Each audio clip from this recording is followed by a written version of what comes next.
Hello, everyone, and welcome to Super Podcast Action Committee, episode 141. Andrew Eisen here, along with Zachary Knight. Hello, Zachary. Hello, everybody. Okay, we are going to make a concentrated effort not to spam the phrase "you know," because one of our viewers counted last week, and I I I only had a dozen or so, but Zachary, man, I think you had 140 or something. Wow. So, you know, is and like are the two words I'm trying to get away from. This is why I script my YouTube videos. So I'm doing 30 days of Netflix right now. And in reviewing the footage, I'm becoming hyper aware of all the likes and you knows in them.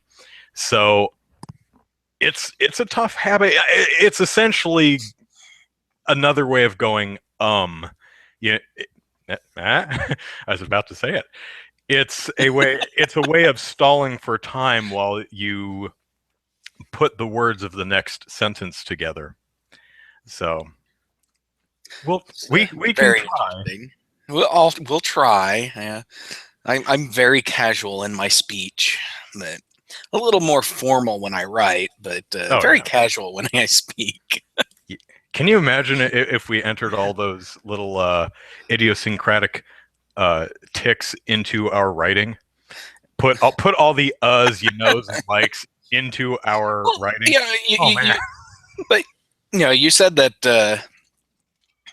You said that the you knows and all that stuff's just stalling for time as you put together the next sentence. When you're right, you don't have to do that because you can just stop typing while you think about what you're going to write. Yeah. I mean, what is more awkward? Someone who repeatedly says, you know, or if I were speaking to you and every time I paused for a thought, instead of saying like or I did the fingers hovering over the keyboard thing.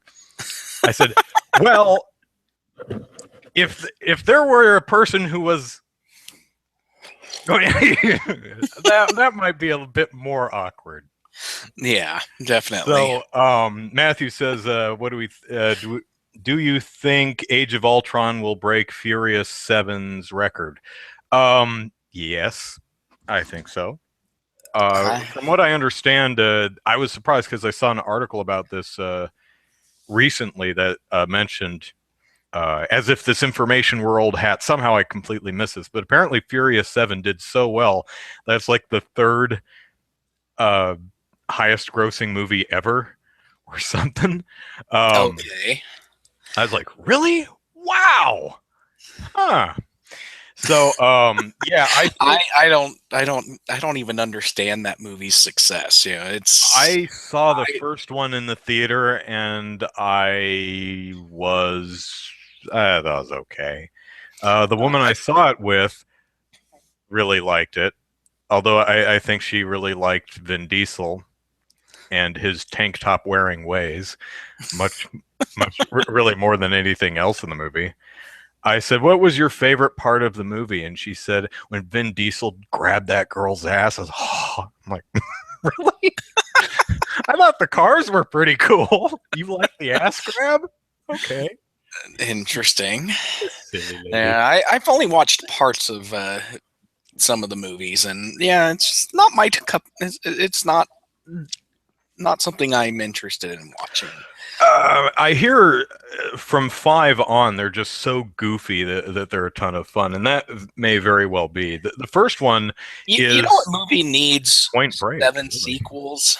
Ocean's 11.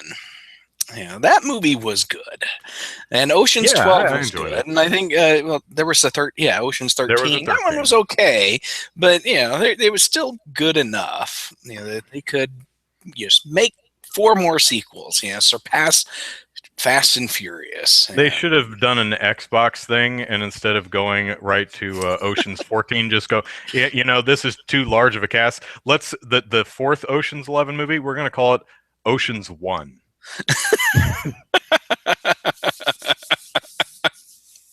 That would have been fun. Yes. Matthew says fifth, so Furious 7 is fifth in the world, I suppose. I have not seen Age of Ultron yet. I haven't either. I'm gonna see it probably next weekend for me. Probably next weekend, maybe the weekend after. I don't know. I'm going to take my oldest son out for a guy's night, and so yeah, we'll be watching it at some point in the next week or two. Yeah, I'm a week behind on Agents of S.H.I.E.L.D. because I watch it for free on Hulu, which unlocks it from Hulu Plus every week. So I figured, well, I hear it ties in somehow in probably the most minimal way to the movie. So actually, this past episode ties in almost directly. It's not like it's not like it's a key part of the movie where you have to see this episode to watch the movie, but it has some parts that will I mean, directly tie into it. So I know that the Avengers raid Baron von Strucker, who we saw at the end of Guardians, I think, futzing around with Quicksilver and Scarlet Witch, and on Agents of S.H.I.E.L.D., they've been trying to track down Strucker and the remaining Hydra heads. Yeah. So I imagine that's where it will align a bit. But I'm also working on the 30 Days of Netflix series I'm doing on my YouTube channel. So I was like, I've got a bookcase to put together. I need to work on 30 Days of Netflix. For any of you watching 30 Days of Netflix, episode 2 went up today, but know that I've already finished episode 9 of that show. I'm about a week ahead because I work late during the week, so I pretty much I started a week early, did as many as I could over the weekend, and then I think I did 2 on Wednesday night and only got 1 done Friday night because I had some other stuff I had to do. So I'm trying to keep a week ahead just to make sure I have that buffer. But speaking of Netflix, I've been watching I finished Chuck, and Chuck had 5 seasons, and season 5 was pretty bad. It wasn't as good as the other ones. It wasn't like Scrub season 9 bad, but it was very, very below par when compared to the other 4 seasons. And now I'm watching Haven. I don't know if you've heard of that show, but it's a show about a small town in Maine that every 30 years, whatever, has what they term troubles, which is basically people with powers that they can't really control. And it's like one episode has a lady who when she gets upset, she affects the weather, and another guy is blind, but his shadow is alive and can go and kill people, which is, it's kind of stuff like that. It's a very interesting show, and I've been enjoying that, but yeah, it's just, Netflix is awesome. I don't watch as many movies on it just because don't really have time to just to watch movies that I've never heard about before. So so far I've watched all movies, and I believe tonight I'll be watching probably the first 4 or 5 episodes of a TV show. Okay. So I'm trying to. I have very eclectic taste in film, so I'm trying to represent that varied taste in my selection. So I've done old movies. The one that's going up tomorrow is Nosferatu, the 1922 silent film. But I also recently, I think Day 7 is the remake of RoboCop.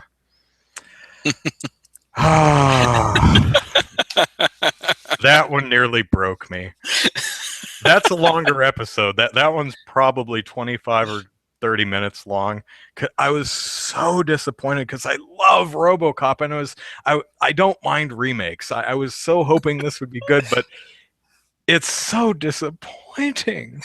Hey, just leave that human hand. That way, it's a human hand pulling the trigger, so nobody thinks nobody thinks we're using robots to kill people. That's like, the least of that film's problems. I know. But yeah. I did watch Blue is the Warmest Color, and holy biscuits, is that a long movie? It's actually a good movie, just not for me. I thought it was a relationship drama. It's actually a character study, and it's my sister would love it. That's totally her kind of film. Yeah. Me, I don't care. Nothing exploded. There's no zombies in it, so don't care. But anyway, for those of you who don't know, 30 days of Netflix. I'm using a free trial of Netflix to watch a new movie every single day and talk about it. Day one was Bring Me the Head of the Machine Gun Woman. Day 2 is Robot and Frank. Day 3, which is tomorrow, is Nosferatu. So, and then Blue's the Warmest Color is Day 4. So it's essentially, I take a few minutes to introduce the film, tell you what I know about it, what my expectations are, if I've seen the original version or read the book or anything like that. If only I saw the trailer.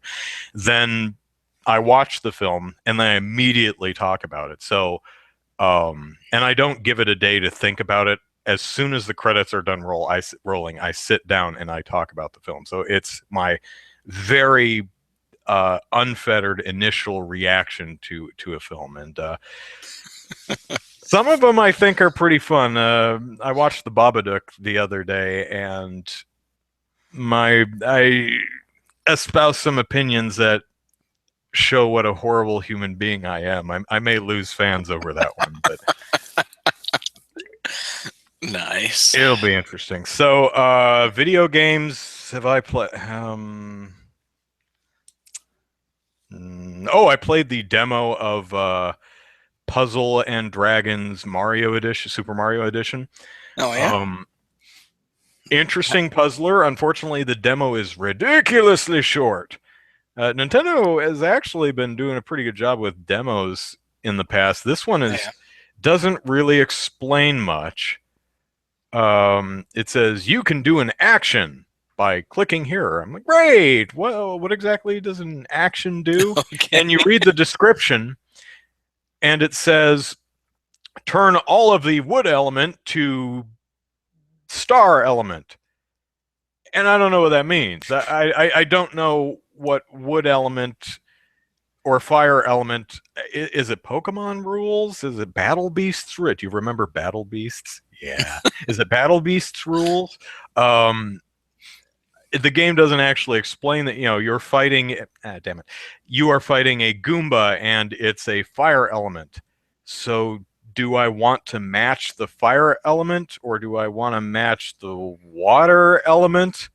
Do I not want to match the wood element? It doesn't tell you, but it is essentially maybe 10 or 12 different individual puzzle boards that represent a fight, and that's it. It's really, really brief. But the mechanic itself, which it shows off what the mechanic is pretty cool, and it's different. It's not one I've played before. It gives you a set amount of time to drag one piece all the way around the board to wherever you want, and by dragging it around, you can move other pieces into its place to get things to line up. So you have as much time as I don't know if it changes later in the game, but you have as much time as you want to stare at the board, but then you have maybe 2 or 3 seconds to move it all around and get it into place. So interesting puzzler, really brief, insubstantial demo, though. I was kind of disappointed. Well, I played I talked about this on a previous podcast, but I played Puzzles and Dragons, the actual Puzzles and Dragons, and gameplay wise, it is a pretty solid game, but it's all the stamina and all that crap that just really killed it for me. It's like, I can't play this because I can't do anything with it. But yeah, it's just it's a interesting concept, a fun game to actually, when you can actually play it. But yeah, the stamina, the grinding, and all that stuff's just really annoying. Yeah. So hopefully this Mario edition, kind of, since it's coming out on the 3DS, hopefully that they kind of reduce the stamina dependency. From what I understand, neither game has the stamina dependencies in the American DS release. Okay, well, that's good. So you can play it at whenever you want, as much as you want, for as long as you want. I'll have to check out the DS versions then. Yep.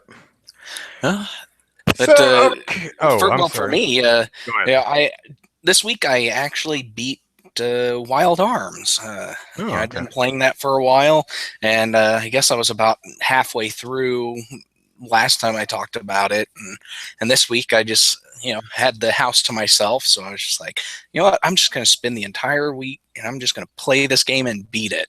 And overall, it took me about 30 hours to beat, which isn't too bad for an RPG, and it's actually a good length, I think. And that was me completing everything. I 100%ed the game, and in 30 hours, and I think that, like I said, that's a very good length for this. But the game is really good, really fun. There's a lot of cool things to find, monsters to fight. Some of them, the thing with this game is that really bugs me is that when you're out exploring the world and the towns and all and everything, it's a top-down 2D, classic style RPG. But when you get into the battles are 3D, and all the models are blocky and ugly and everything. You can barely tell what anything's supposed to look like, and so I'm like, why couldn't they have just kept this whole thing 2D and make really good 2D monsters in the battle screens and everything? It would have been great, but no, they had to go with these ugly 3D models, and had the game kept to the style of the overworld and gone 2D and stuff, it would have maintained its what's the phrase? It would have still looked good today, but because the battle system is 3D and ugly, it just really doesn't hold up these days, and so that was just really disappointing for me. But other than that, the gameplay is good. The battles are fun. Plenty of moves to use and everything. So it's definitely a good game. So you've got a PS3 now. If you're willing to buy it, it's only like, I think it was $5 or $6 on PSN. I don't know how much it is to buy a physical copy, but because I haven't looked. But there's 3 of them for the PS1 classics. I think 3. And I know there's 3 games at least, but there's at least 2, maybe 3 of them on the PSN. So I'm thinking about buying the other 2. So at some point I'll play them. Right. Other than that, I've just been playing Minecraft, and I'm really disappointed with the latest update, because they updated it recently with the female skin default skin. Default, yeah. Yeah, and but they also made some other updates for the console versions, fix some bugs and stuff. But when they did that, they decided to break a whole bunch of other things. And there was another game this week that updated to include a default female character, which in our initial title, the story was initially titled on Game Politics, calling it H1N1. yeah, I fixed that. But yeah, So the skin is great. The skin looks good in the game. So the character's name is Alex. So you've got Steve and Alex, and they've got all the other alternatives. Alex and Tennis Alex, Tuxedo Alex, and a bunch of other ones. But they decided to break something else that is kind of crucial. To if you want to have a farm and everything. If you build a pen, like, put a fence around an area, and then you put animals in there, the animals just disappear at random.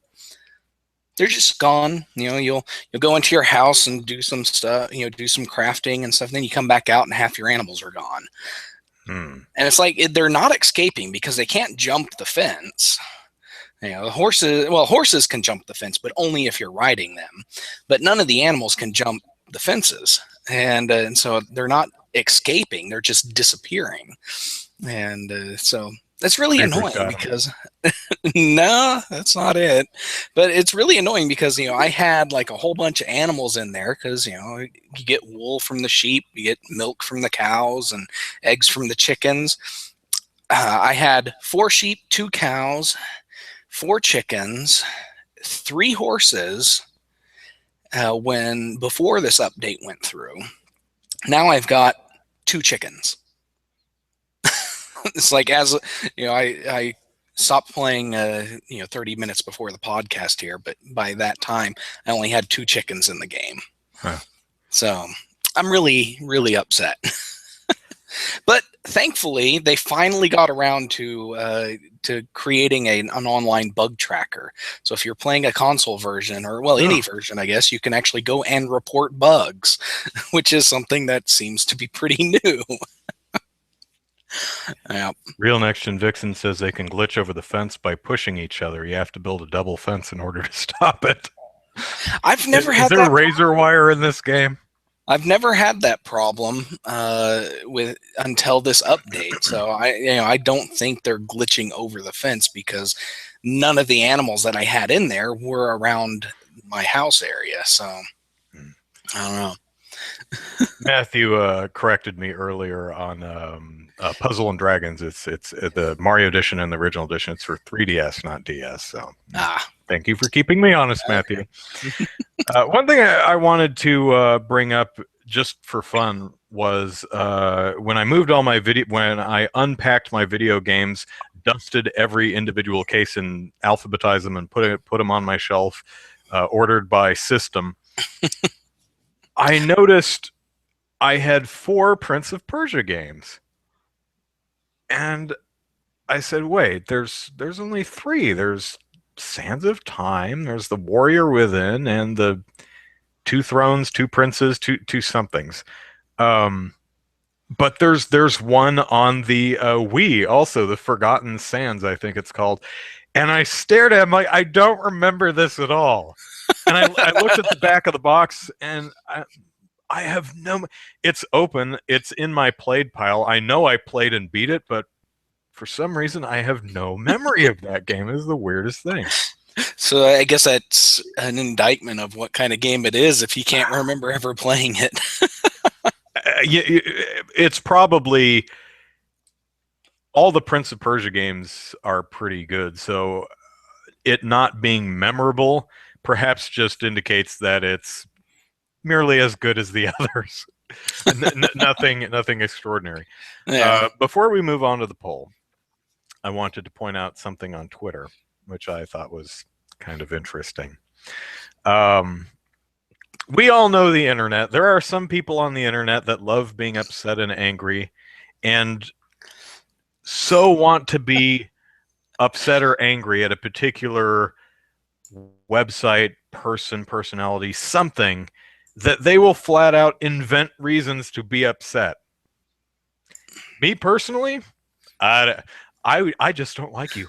I have no reason, and I am comfortable in disliking you for no reason. I don't know. Yeah. Real Next Gen Vixen, 2 Thrones was the third GameCube game, and then Forgotten Sands is the one that was on Wii, and of course there's the Prince of Persia reboot, which she says sucked, but I still would. It does look like it sucks, but I still kind of want to check it out because I'm a fan of the franchise. Anyway, someone on Twitter said disparaged Game Politics, the site we write for, saying that we are turning anti-gaming. And I said, "What the hell are you talking about?" Hello, Dream Pepper. Yeah, and he said, "Well, it used to be anti-game censorship, now is all for it." I said, "Oh, what the hell are you talking about?" and I said, "Can you?" I'm not just being stubborn or obstinate. I'm generally can't figure out what would give you that impression. Can you cite some specific examples of what we're doing that makes you think we're for game censorship?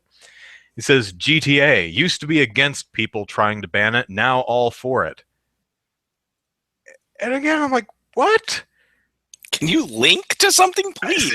Again, I'm like, link, something, anything. It's on the site. Go look at it. So eventually I said, I'll tell you what. I will PayPal you $50 if you can link me a Game Politics article where we support banning Grand Theft Auto. Never heard from him. Granted, it's only been like 8 hours, but really, dude, come on. Well, we've had this. We've had some people complain about this on the site in the past. Yeah. Where I think I forget which article it was, but James he wrote the article, and then in the comments he added kind of a personal note in the comments saying that I think personally I think they should have done this. It was the Afterlife Empire article. That's right. Yeah, that's what it was. And he mentioned having two copies of the game, one with Vivian James and one without. And then people were like, "Oh, why are you supporting censorship?" And it's like, what? That's it's a like personal opinion about the opposite of censorship. A way of satisfying both camps here. And it's just so yeah, and people have some weird opinions. Yeah, and we had that happen late last year where someone accused us of doing something, and you know what you did. And both of us are asking, what did we do? What are you talking about? Yeah. You know.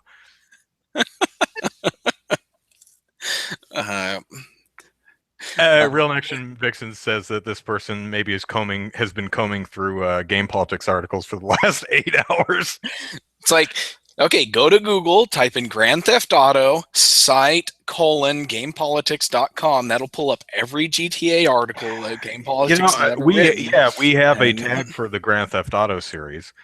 I mean, I know the search feature on Game Politics doesn't work. Yeah, I never use the search feature on Game Politics. I just go to Google and do the site gamepolitics.com. Now, I hope he's just funning me because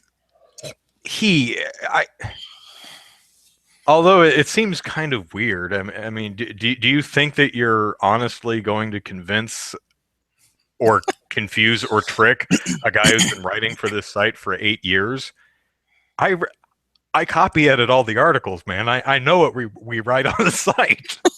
I'm very familiar with this kind of stuff. Yeah. Matthew says the internet. Yeah, the internet. Mm-hmm. So I hopefully he's just funning me, but he really does seem upset about it. But okay, let us move on to this week's poll. Which interestingly actually prompted that discussion on Facebook, Twitter, one of those social media thingies. So, okay, Hillary Clinton, politician, you may have heard of her. She has a history of anti-game rhetoric. She was one of the people who introduced the Family Entertainment Protection Act back in 2005, and it was pretty much the same thing that you saw with all legislation around that time. Leland Yee's failed California law that the Supreme Court shut down in 2011, 12, somewhere in there. Pretty much that, fining retailers for selling violent video games to children. That was Yee's law. Thompson tried to introduce one in Louisiana, I think, that was similar to that. The FEPA, the Family Entertainment Protection Act, I think tried to use the ESRB ratings part of it tried to say it's illegal to sell AO or M-rated games to kids under 17, which actually shows that the people working on the law don't know very much about the law, because you can't do that. You can't enshrine a private organization with the force of law. You can't do that. There's actually a law against that. I don't remember which one it is, but there is a law against that. It's one of the things I've learned writing for Game Politics over the years. And for several years after that, she was on the anti-violent game and violent media in general bandwagon. Haven't heard much from her on it lately, in the same way as we haven't heard much from anybody lately, because someone stuck a fork in that one. The Supreme Court said, look, folks, this is protected speech. You can't regulate protected speech. Violence is fine. You can't make it illegal for kids to consume violent media. So, no. So, with Hillary Clinton running for president in 2016, or at least probably going to. Well, she's announced that she's going to run, which means she's going to go into the primaries. Whether she wins the Democratic primary or not, that's another. What do you think? Do you think she's a shoo-in for the Democratic primary? Well, considering there aren't any other official contenders. Well, yeah. I guess by default that does kind of make her shoo-in. I know there's going to be some challengers. I don't know who has the name recognition and this everything else to actually knock her off the top spot, but I'm there's a possibility. I don't think anybody really would have thought in 2007 that Barack Obama would have knocked her out of the running, because she was the top contender until he showed up. So I think she has a pretty good chance. I would be very disappointed in the Democratic Party if they picked her, but well, I think that the Democratic Party could find someone better than Clinton. Then again, the Republicans have their own share of issues. No one I've seen announcing a run for the Republican primary. I'm like, oh, you don't have a shot in Hades, man. I mean, from all the people I've seen from the Republican side, I think the Democrats have it in the bag. And the Republicans really have to work to find someone who can compete, because the folks that have announced interest in running so far have a lot of pretty unpopular opinions these day and ages, and I think that's going to hurt them. But anyway, that's aside from that. Will Hillary Clinton's historically negative attitude towards violent video games harm her 2016 presidential run? That was the question we asked this week. 172 people responded. The winning vote at 59% said no. No one cares. 13% said no, but only if she's since changed her tone. In other words, she needs to be more accepting about violent video games and violent media. And as long as she admits she was wrong, then it's fine. And 28% said yes, it will bite her in the butt. I'll admit I went with the popular vote. No one cares. I don't think, I think it's in the past. I think most people have very short-term memory, and this wasn't that hugely important of an issue to the broader voting population in the first place.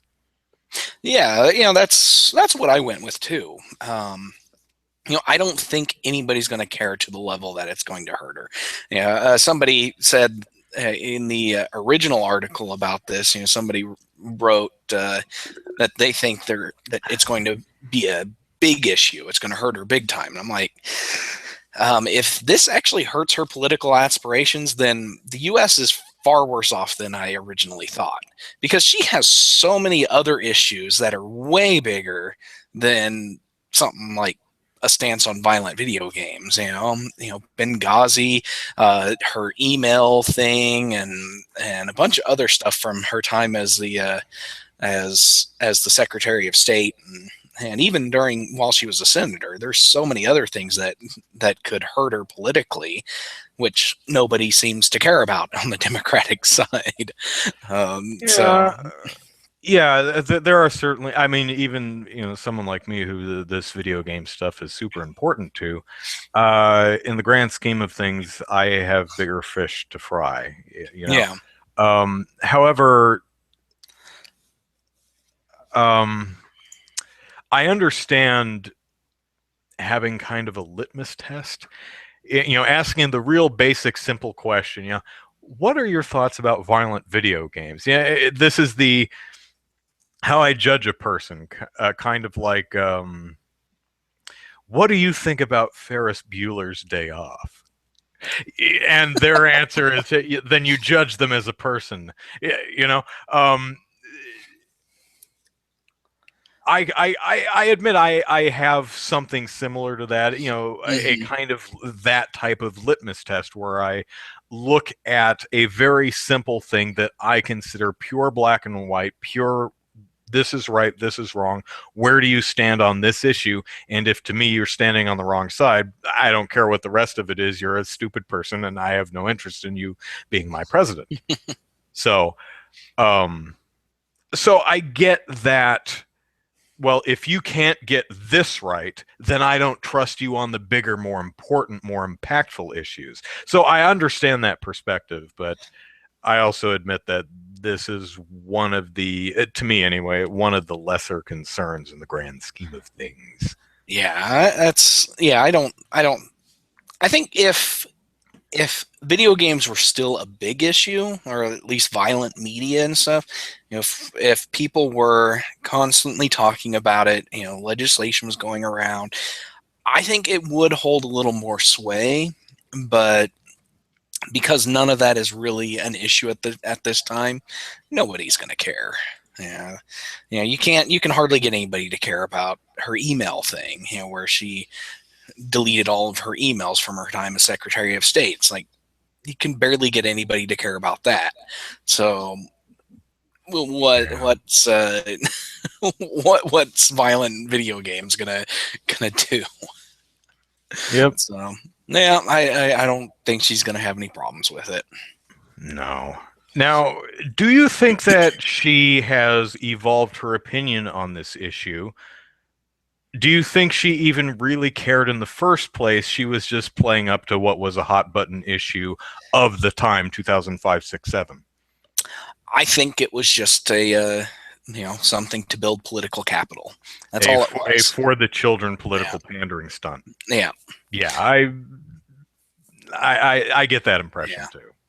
Yeah, I don't think she has an opinion, at least nothing serious either way. So. All right, let us move on. Thank everyone again for participating in this week's poll. Try to have one up early by Tuesday at least. I'll try to get the article written at least by Wednesday. Anyway, moving on, we have actually what is next? Oh, Valve. Let's talk about Valve again. So last week there was the whole kerfuffle over monetizing mods, which Valve backpedaled on. Can't do that. And while I'm in favor of that, certainly in concept, I think people should be able to monetize their hard-earned work. Oh boy, was there a minefield of problems with that one. So I think closing that program until they have something that is less easy to abuse and is not going to cause as many headaches is probably for the best. Now, this week, Valve has taken the banhammer and handed it over to the developers. So game developers whose games are on Steam can now banhammer any mean old cheating players. Which, from a particular perspective, sounds like it could be an awesome thing, but this could also be a horribly terrible thing. For example, I could totally see some developers on Steam banhammering, for example, say Jim Sterling, because he has particular opinions about their games that he's not shy of sharing on his YouTube channel. I could totally see the developer wielded banhammer being used against people who have bought the game, played it, and then are critical of it on social media. I also hope that they never banhammer anyone on a pure single player game. Yeah. Let me cheat in my single player game, gosh darn it. Yeah, definitely. I probably wouldn't have beaten Wild Arms in the time that I had I not cheated, because there was an item duplication glitch in the game, and I took advantage of that to max out my stats. But yes, developers should not ban people from single player modes. This is something that a lot of people were talking about in the comments and around other websites that were reporting on this, is that a lot of companies, if they ban you from their online services, that has a tendency to ban you from their single player services, because the game requires the online check in order to let you play. And so there's that potential where you could be banned from multiplayer and end up being banned from single player because it utilizes the same servers to authenticate. So I think there's definitely some areas of concern, but I think it's also a good move for Valve, because it removes Valve from having to be that in-game police. Valve has plenty of work to do. They're cut out for them. Oh yeah, like policing Half-Life Steam 3. itself. Well, yeah. But speaking of policing player behavior, they have plenty of work within the Steam community. The Steam forum, Steam chat, and other areas of Steam that they have to take care of. And so giving the banhammers for individual games to the game developers is definitely a load off of their plate, because there's thousands of games on Steam. Oh yeah. But and I also see that there's probably going to be a lot of developers who don't care, because one, their games aren't multiplayer, so there's no reason to ban people, or two, they've already set up tools within their games to help manage their communities. So I think it's going to be those the smaller developers and stuff that will have to make an active role in policing player behavior, and that's where you could get some bad things happening, because small devs don't really have the time and resources to dedicate to this stuff, and so they might get a little overwhelmed. So I could see, and they would make massive mistakes. Hello, Kaganeka-sama, who just dropped in the chat. Matthew says, as I understand it, they still have to request it. They can't automate it. That wasn't my understanding, but I'm not sure. From what I understand, the system developers have the oversight and responsibility to ban cheating or disruptive players as they see fit, and appeals are go through them and not Valve. But you may be right. I'm not totally sure on that one. Yeah. I would be surprised if Steam or Valve had to vet every single ban. That would seem to make the system pointless, but I'll have to read up on that more. Yeah, I that would be really pointless, because right now it's a player supported thing, or a player reports another player, and then Valve investigates and bans them if they need it. And why would Valve still want to get involved in there? I don't see why they would want to do that. Yeah. But it would be good. It would be good, and hopefully this is something that Valve has taken into account, is an ability to appeal the ban. If you feel that you were banned without cause, or without just cause, can you appeal that to Valve?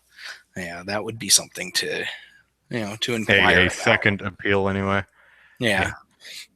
because I do foresee some developers misusing this responsibility. So, yeah. All right, let us move on to a new topic, and the new topic is Colin Cowherd, a person I've never heard of until this week, but apparently some type of radio show host on ESPN radio, which I don't listen to. So Blizzard Entertainment's Heroes of the Storm had a tournament last weekend between two colleges called Heroes of the Dorm. Get it? And it was broadcast live on ESPN2 on Sunday, I believe. Or maybe there were multiple days. The finals, I think, were on Sunday. And took a multi-hour block on Sunday, had commentators doing their excitable commentating thing, just like a real sport. Well, Mr. Cowherd really did not take well to ESPN2's coverage of this game, Heroes of the Storm, and ranted about it for 2.5, 3 minutes on his show. Here's a portion of what he said. Here's what's going to get me off the air. If I am ever forced to cover guys playing video games, I will retire and move to a rural fishing village and sell bait. You want me out? Demand video game tournaments on ESPN because that's what appeared on ESPN2 yesterday. He also trots out the whole gamers and they're locked in their mother's basement stereotype, because we haven't gotten beyond that one yet. He then goes on to say, I tolerated Donkey Kong, okay?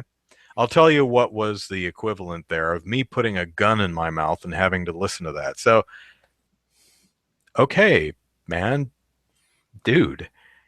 No one's asking you to cover the damn video game tournament. Just keep covering whatever you cover. Which is kind of funny because I could probably introduce you to a lot of people who would say the same thing when it comes to covering sports in general. It's like, I would rather put a gun to my head than to commentate on football or golf or basketball, because people just don't care about those sports. They don't care about sports in general. I'm one of those people.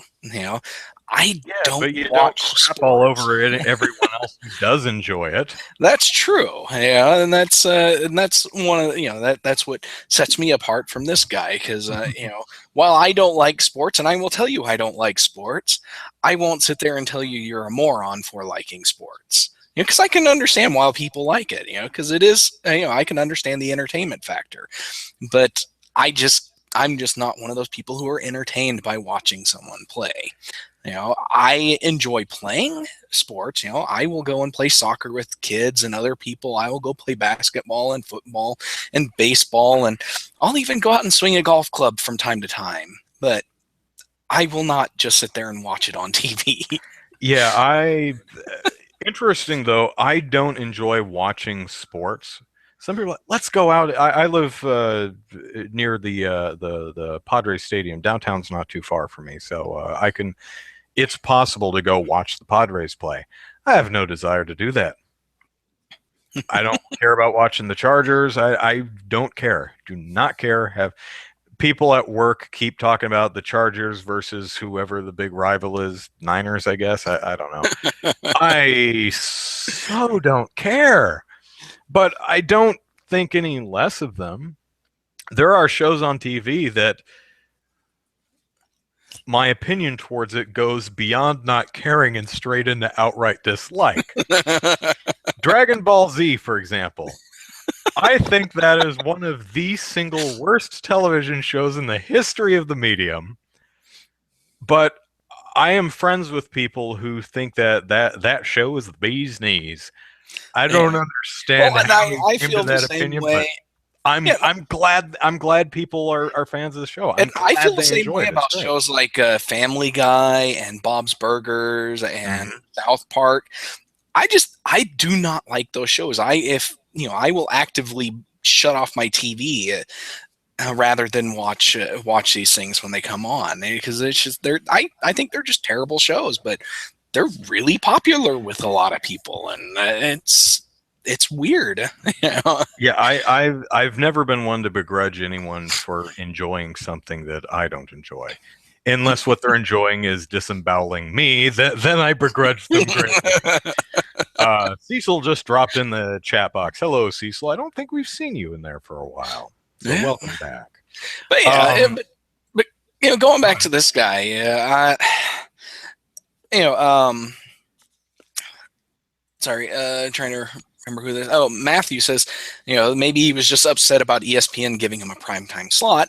I don't think that's what it was. I think it was just he doesn't like sports. He doesn't like video games, and he has a massive audience, so he went on a rant, like a lot of people do. It's not a real game. It besmirches the integrity of real sports. Exactly.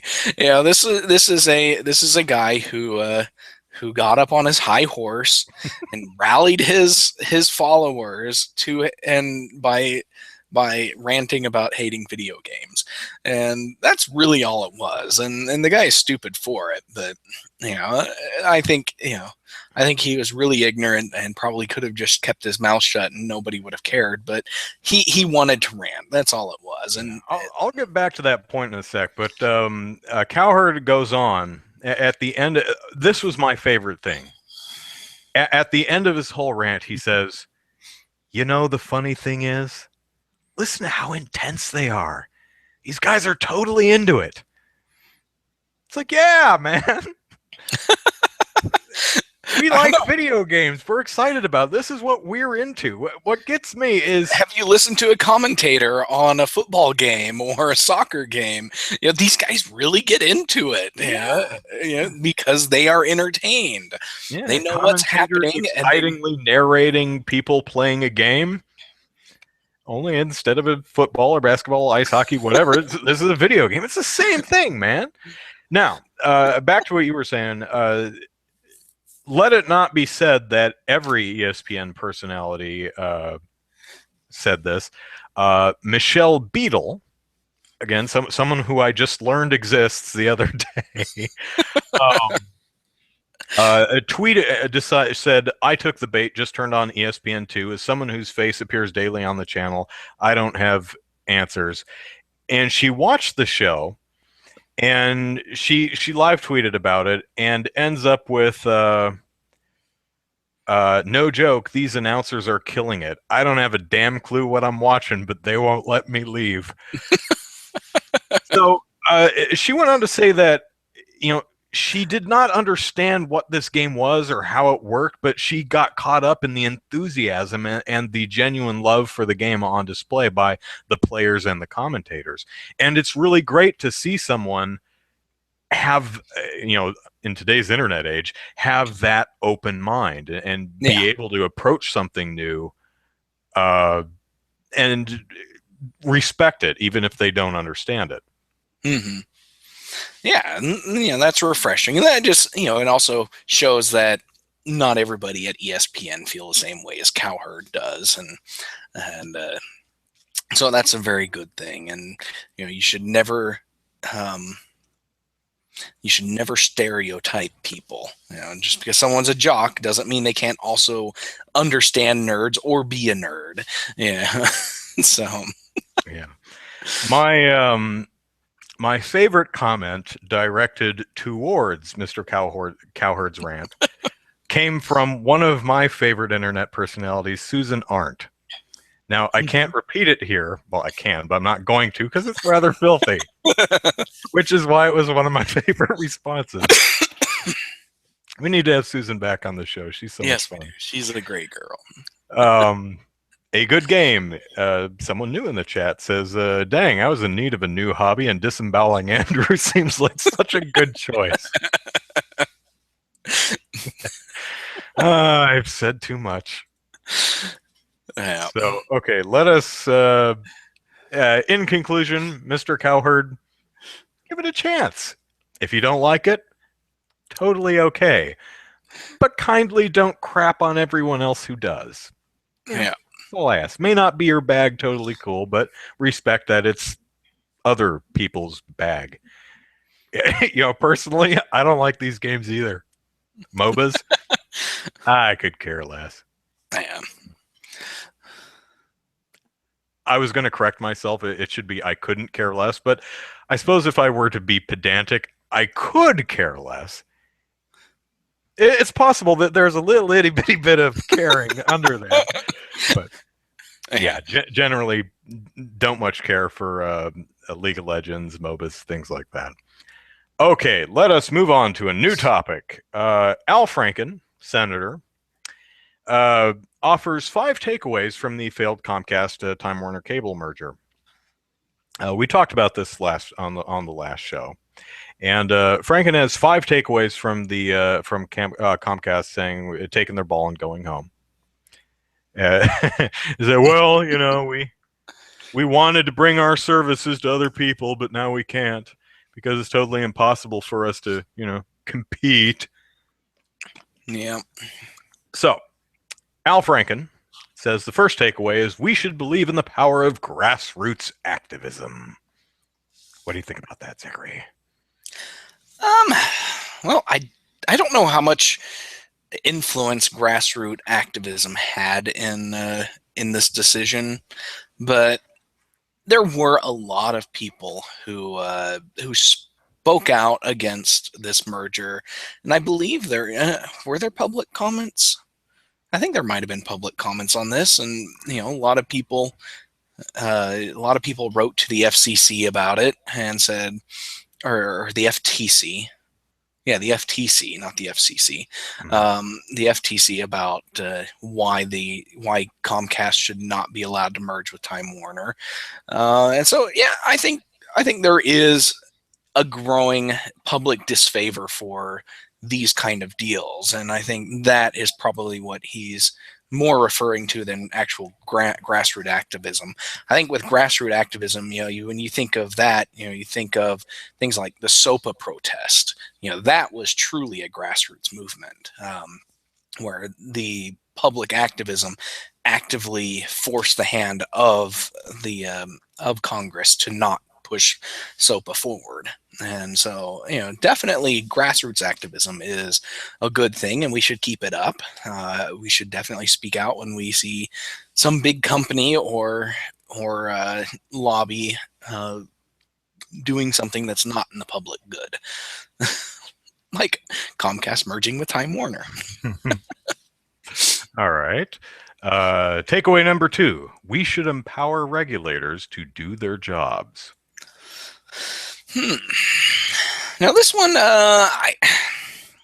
he says he starts it off. This decision illustrates an important reason why we have the FCC and federal regulatory agencies in general, to protect the people from being taken advantage of by big corporations. And I could see that. This is a big deal because the U.S. already has limited broadband competition. Where most areas are serviced by 2 companies, while many others are only serviced by 1, if any. So doing something like this would have actually reduced competition, even though there really was no overlap to begin with. As far as I'm aware, there was no areas where Time Warner and Comcast actually competed with each other directly. So even though there wasn't that direct competition, there was a big merger between regional entities that would have reduced competition overall, because it would have created a bigger monstrosity to throw their weight around when it comes to regulations on the state level and municipal level. So so definitely allowing good regulations against this kind of stuff, and specifically monopolies, which this had a likelihood of creating in a lot of areas. It's definitely good to allow those things to, those regulators to push back. Yeah, evil is the wrong word, but what I find most amusing is Comcast, Verizon, et al. Are so transparently evil. We don't need these we don't need the FCC, and we don't need to be put under their thumb, even though they're actively trying to do the things that the regulators are trying to stop them from doing. Yeah. Okay. Takeaway number 3. We should still be worried about lack of competition. Now, we already touched about that on that a bit, but yeah. Yeah, definitely. He says that in this, he says specifically that 55% of the U.S. only has one choice for a broadband internet, and I don't know what that percentage defines as broadband, because I know for a while it was 10 megabits per second, and now the FCC has upped it to 25 megabits per second. But even still, there's 55% of the U.S. households only have one choice. A lot of that is literally only one choice, while other areas it's a cable or fiber optic provider and a DSL provider, where the DSL isn't considered broadband, but the cable or fiber is. So yeah, there's still a lack of competition because, one of the big things is that the U.S. doesn't have any kind of program for sharing lines. If a company comes in and lays down their fiber network, they own that fiber network, and they're the only ones who get to use it. Whereas in the UK or Canada, you can come in and lay down your fiber, but you have to lease that fiber out to other companies that come in, and you can limit, how much bandwidth they have, but, you still have to let competition in and use your fiber, and you get royalties off of what they make. So, that kind of sweetens the deal, but, the US doesn't have anything like that. So, there's definitely some ways to improve competition, but, Comcast, Time Warner, Cox, those companies, they don't want to deal with it. Yeah, they just don't want to compete, because then they would have to up the quality of their service. Yeah, and we're already seeing that, in areas where Google Fiber is or has been announced. Other companies are like, oh, we found this extra broadband in our couch cushions. Let us hand this out. Now you can get a 100 megabits per second or 200 megabit per second connection, for the same price you were paying for 50 megabits per second. It's like, oh, really?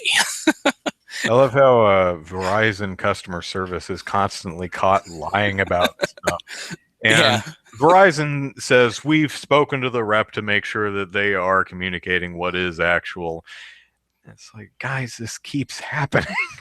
Now, granted, it's a humongous company with thousands of support reps, and people are people. Well, there was an article earlier this week on Tech Dirt where AT&T, this guy was going to be renting this house or buying this house or something, and he had spoken to AT&T reps multiple times. He went into their store, he talked to them on the phones, and they're like, yeah, you can get our 30 megabits per second connection or whatever it was in your home. And then once he moved in, he was only able to get a 300 kilobits per second connection.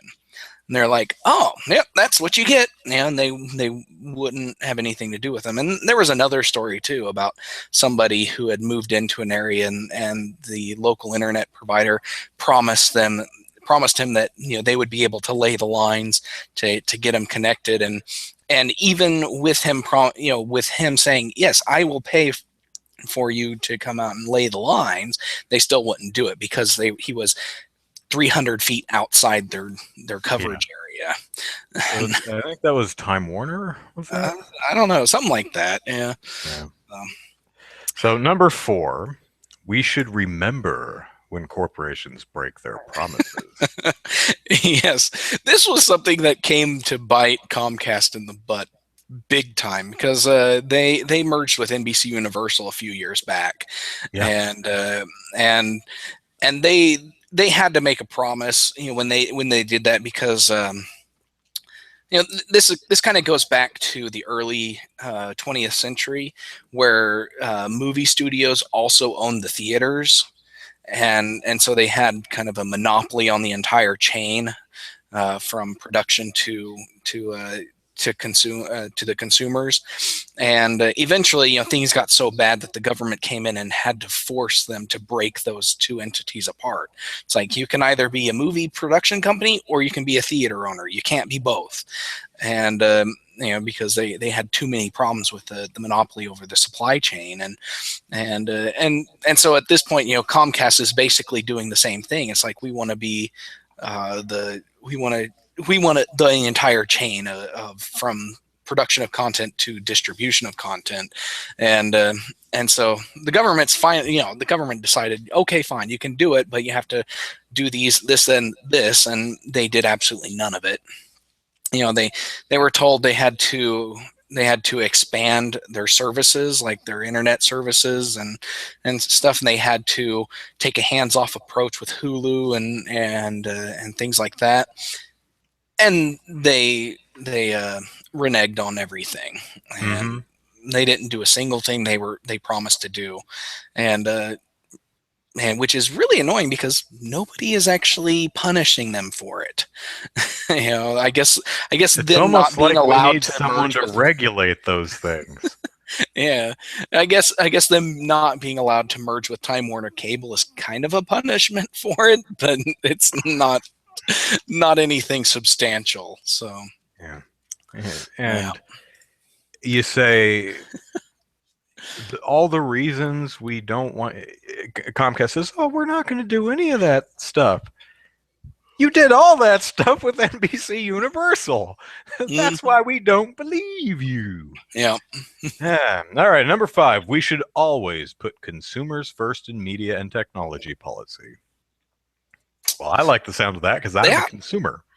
Definitely, that is a big thing, and I wonder where Senator Franken will stand when it comes to let's see, in 5 years, the current copyright terms will start to actually put things into the public domain again.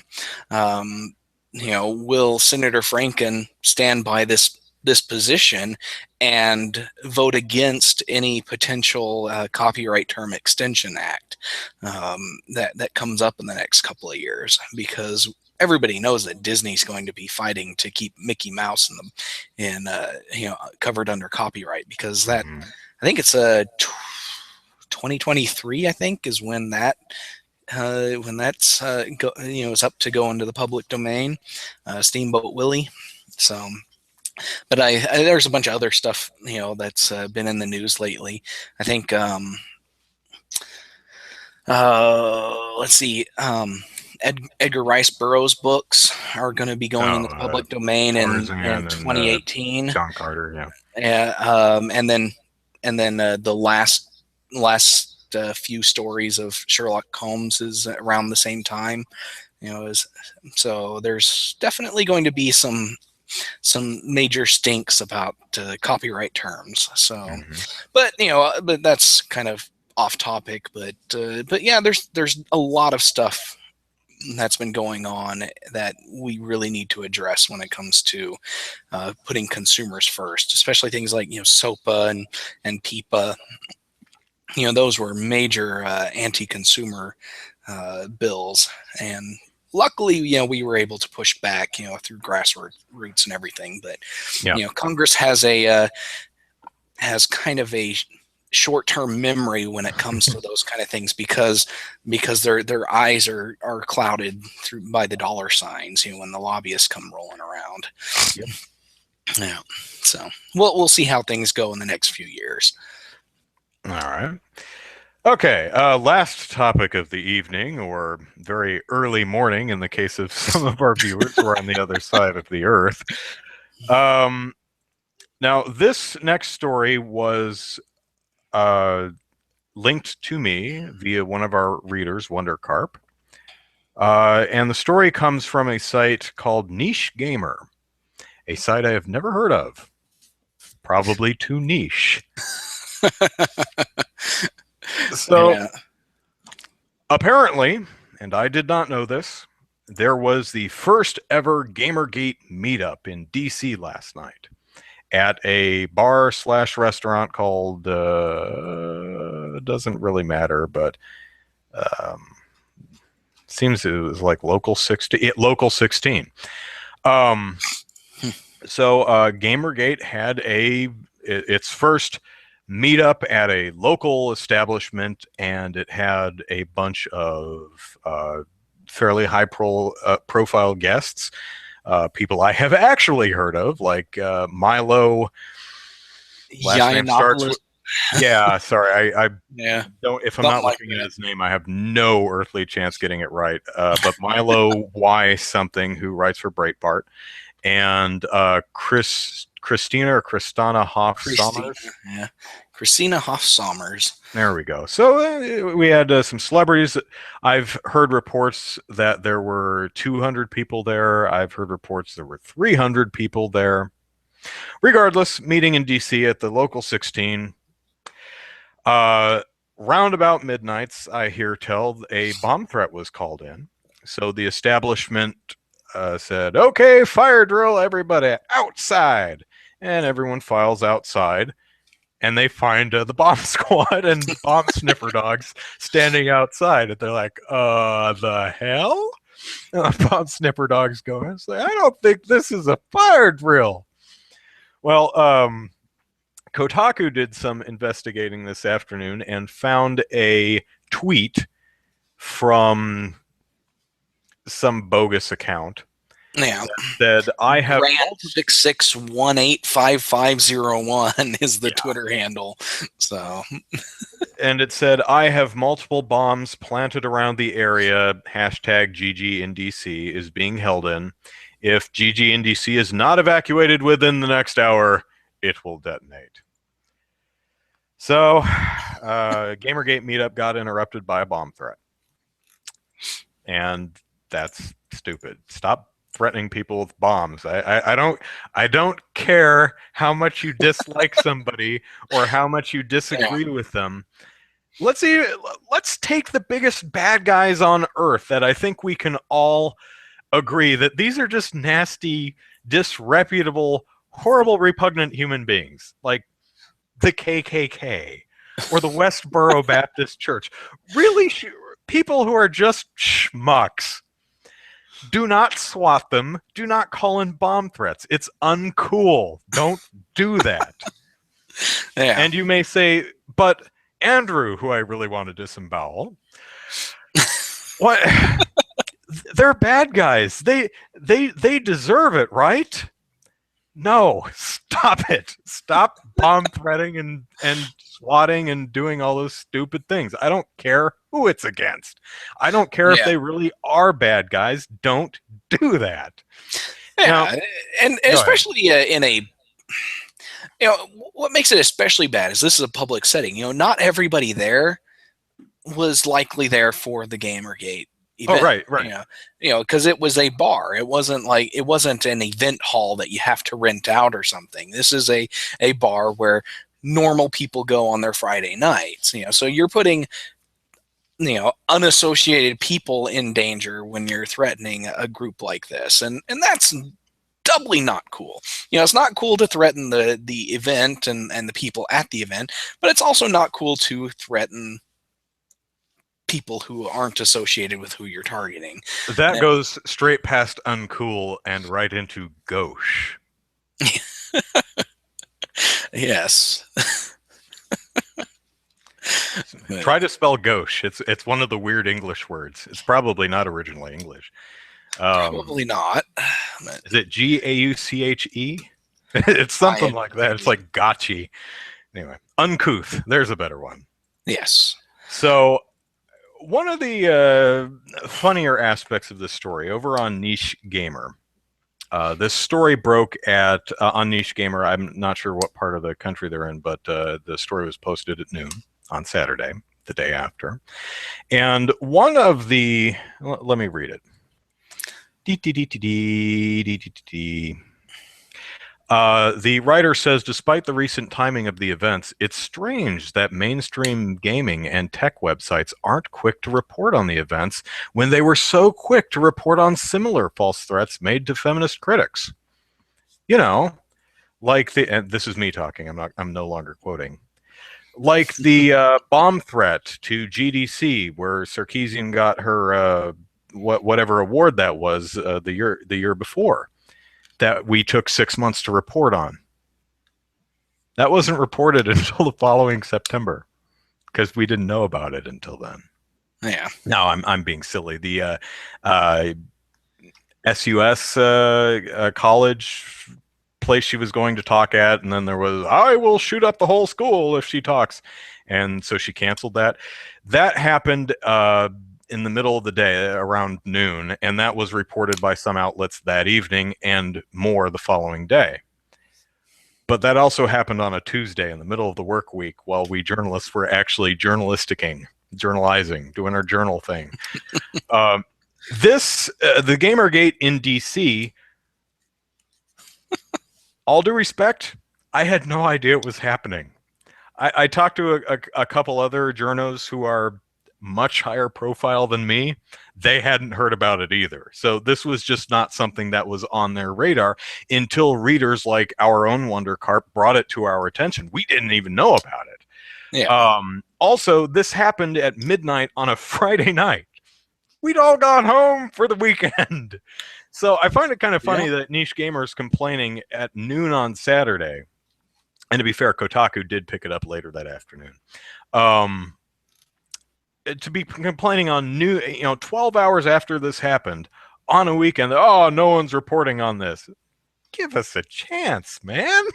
It's the weekend. So, yeah.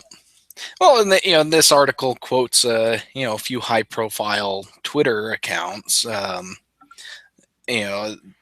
the similar things. Brad Wardell from Stardock, he was like, it'll be very interesting to see what coverage an actual bomb threat to police in an effort to disrupt the GG and DC gathering will get. That was posted at 9:41 in the morning. Following the threat, Chloe Price, which I guess is somebody that's big in Gamergate, said a similar thing at 4:44 a.m. after the event.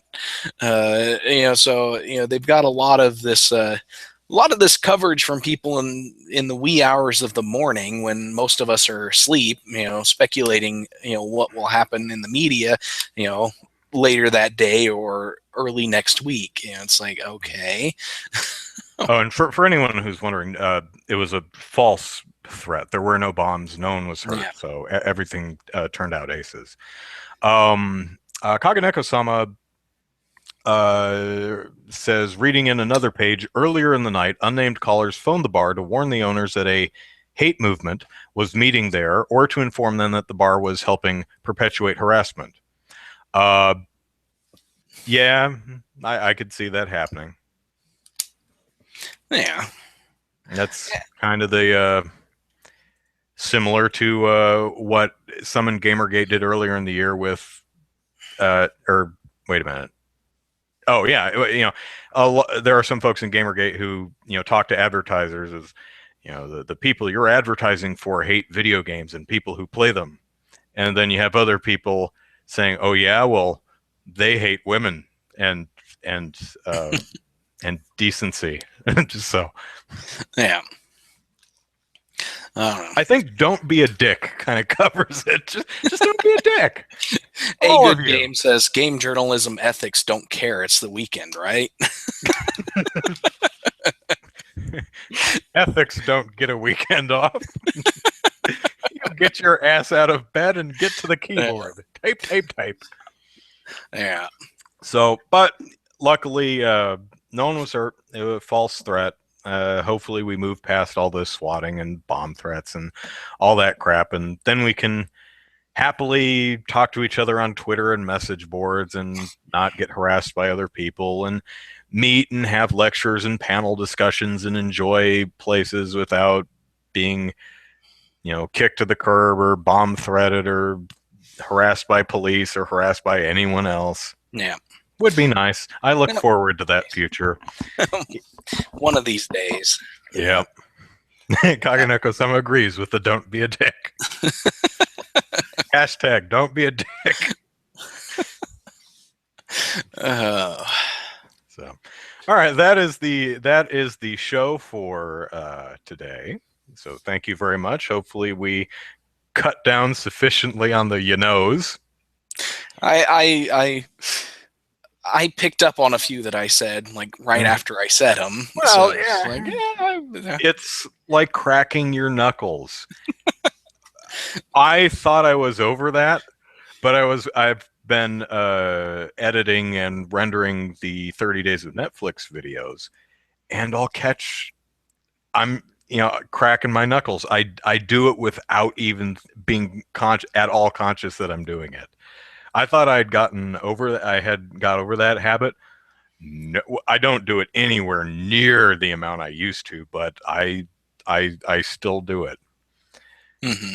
I guess it's not the word. Oh man, I do the neck crack thing, and you've probably heard it over the mic. Well, I do my boss hates the upper back crack. Where I'll shift my upper back and crack it. Yeah, I do my neck too sometimes, but yeah, I think that's more of a product of my bad posture.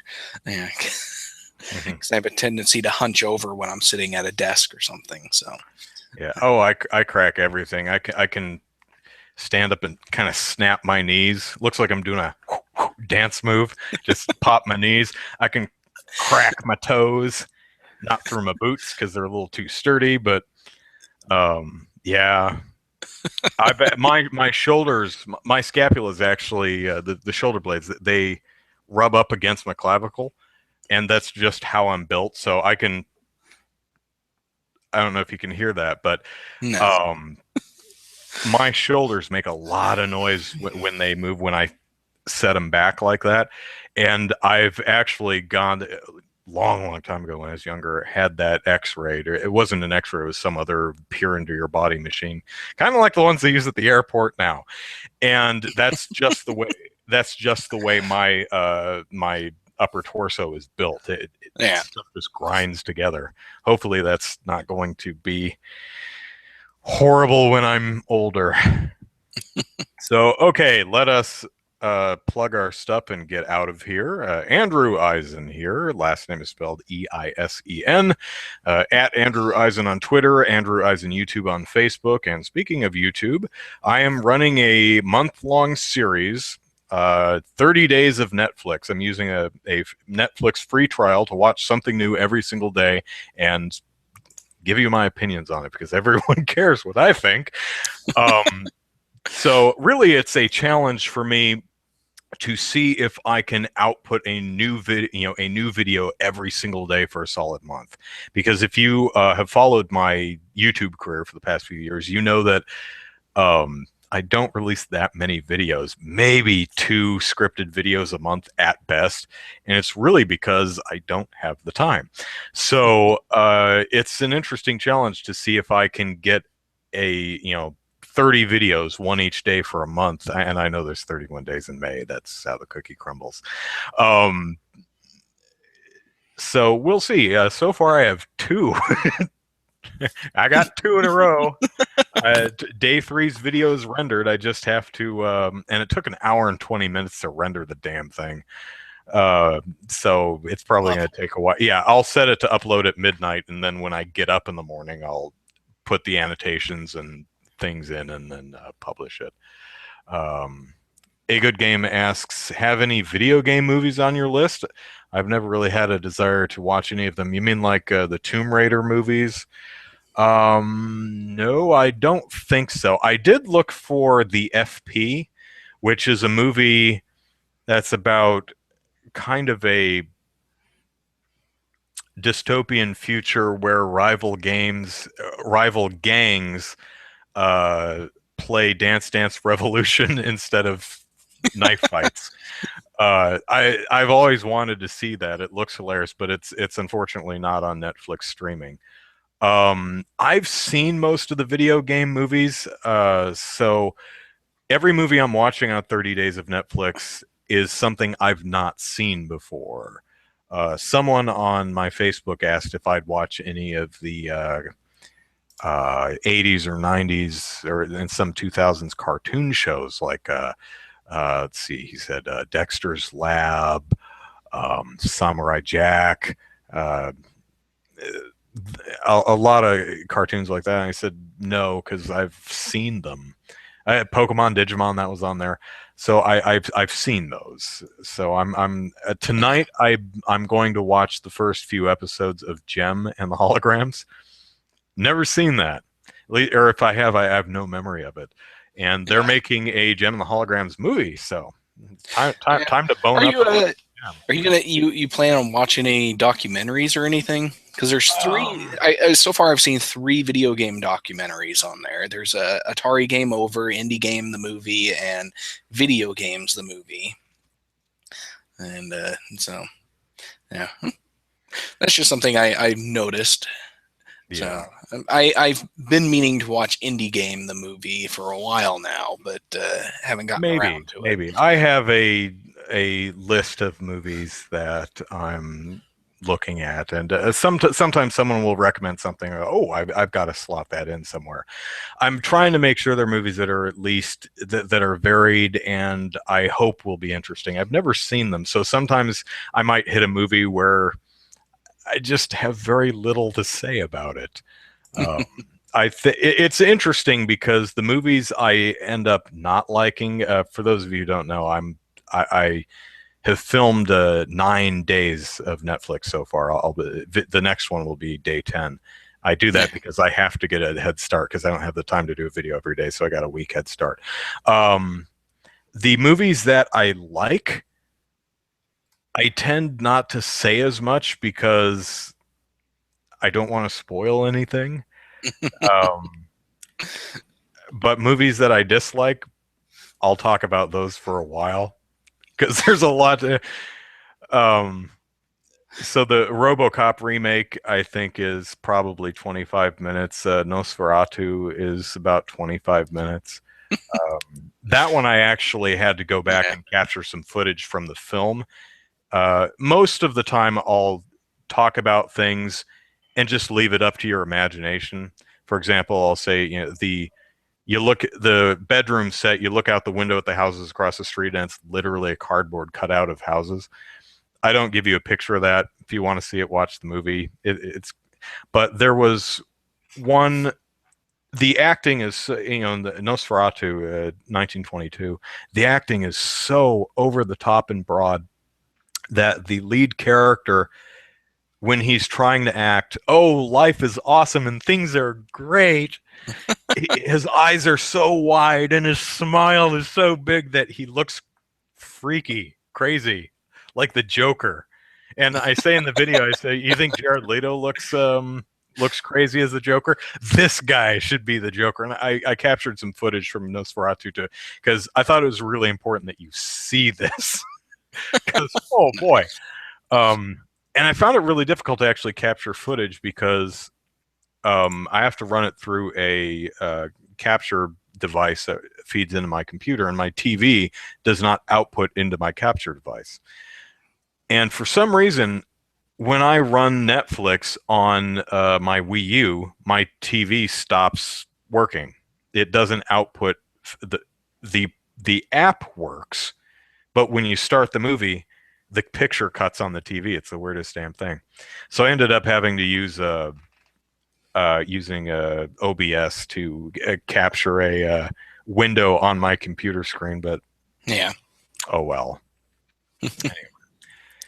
Anyway, yeah, that's all stuff. So 30 days of Netflix. I hope there's 30 different movies. You won't care about all of them, but hopefully there's a movie you'll be interested in hearing me blabber about. Zachary, plug away. All right. You can follow me on Twitter at EasyKnight, and you can also check out my game development work on Twitter. It's DK_gaming, and it's DivineKnightGaming.com. And I'm slowly working on a game right now, but Not a lot to show at the moment, though. But if you're interested in the Oklahoma game development scene, it's OK Game Devs on Twitter and okgamedev.com, and lots of good stuff there. I'm actually prepping some articles for next week about some games that I played from the Ludum Dare game jam that happened 2 weeks ago. There's some really entertaining games that came out of that from Oklahoma game developers. So look for those. So there you go. Quick update since a few folks in the chat are talking about some of my older videos. For Everything But Wii U, I've, with the help of a person who goes by Sonic X9, I've updated the list, and it is now up to 282. Oh, wow. Sonic X9 was instrumental in finding a lot of European and Japanese only games that I didn't know about. Also, he or she came up with a lot of games that were kind of right that I had to make a real judgment call on.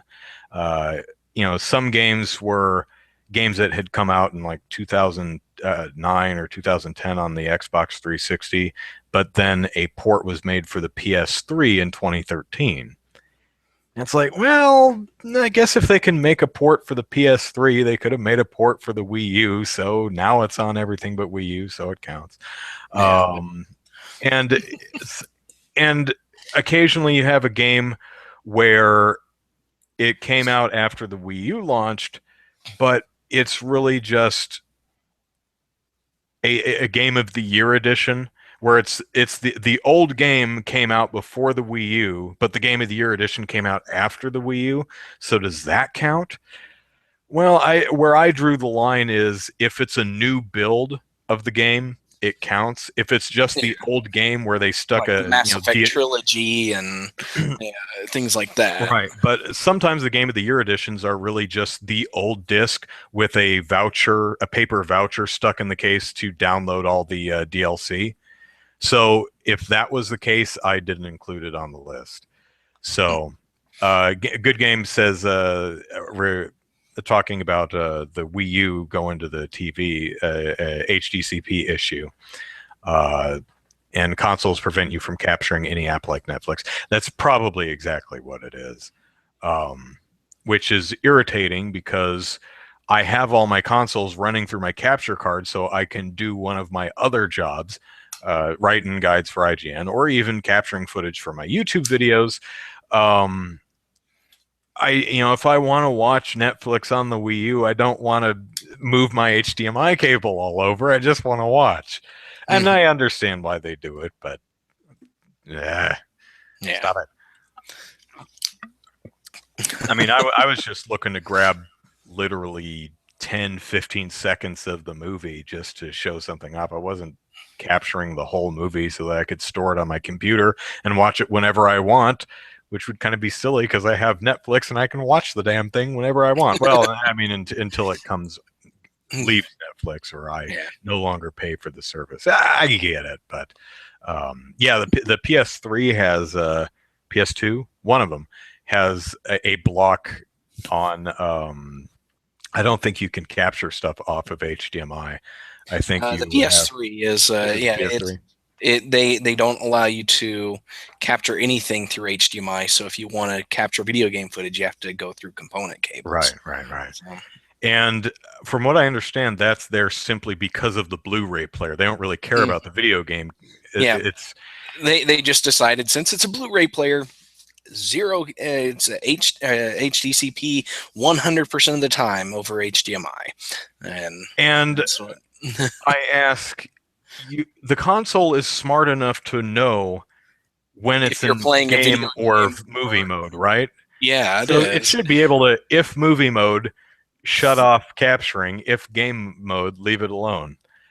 Well, you would think you would be smart enough. Yeah, so far, I told Sam, my editor at IGN, that I have a PS3 now, and he says, "Great, so you can do Bloodborne and this and that." And I said, "No, PS PS3.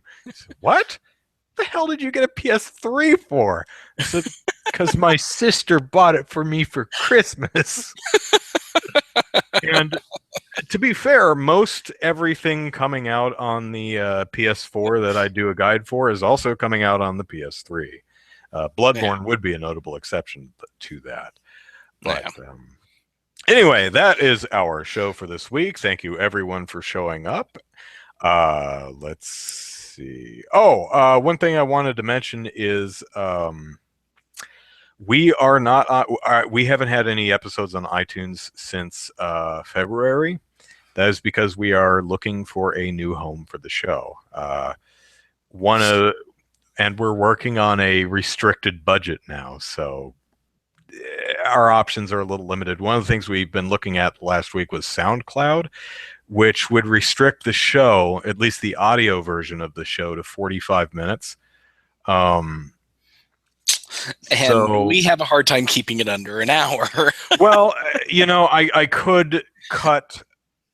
It's just the audio version. The full video version will sit on my YouTube channel. That's fine. But I'd have to edit a 45-minute version of the show, which if we cut out the intro and the outro and just from the poll topic to the last topic, we can probably keep that to 45 minutes. It's more work for me, but that if we did it that way, we'd be able to export to iTunes and we'd be able to get the RSS back up. So if any of you have any ideas on SoundCloud or any other place where we can host the show so that we can have RSS and export to iTunes, let us know. You can email us at superpackpodcast@gmail.com. Follow us on Twitter at superpackpodcast. Subscribe and rate us on iTunes when we put the show back on there. And like us on Facebook. So thank you much all for watching us this week, and we will see you next weekend. Take care. All right. See ya.